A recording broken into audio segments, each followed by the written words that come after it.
how to use Cash App in Canada. So this works for any country. I'm not from the United States here, and I can use Cash App and all of its features. As you can see, the application works. So what you will need are three things. So you will need a laptop or a PC. You will need Cash App, which is an emulator, and a VPN, NordVPN.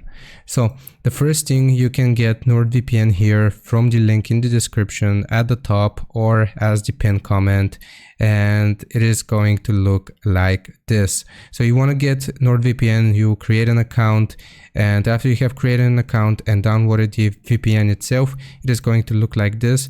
You want to click on the VPN section here once you have the app open, and you will connect to the United States. So this is very important, otherwise it is not going to work.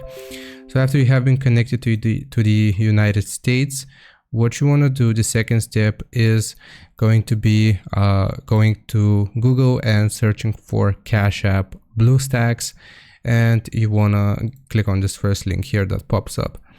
Now this is going to take you to the official BlueStacks website, and you can click on Play Cash App on PC. Once you have clicked on it, it is going to download it in your browser if you're using Google Chrome here.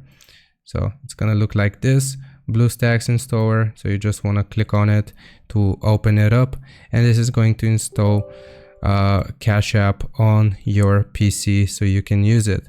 So right here is just checking, latest version is already installed. That's because I'm already have it open. But you will click on install, and this is going to install Cash App on your PC, and it's going to look like this. You will have Cash App on your desktop or laptop, and like I just showed you, you can use it to request money, pay, and basically just do everything that you can on Cash App. And that's how you do it. Hope this helps. Leave a like and sub. I'll see you next time.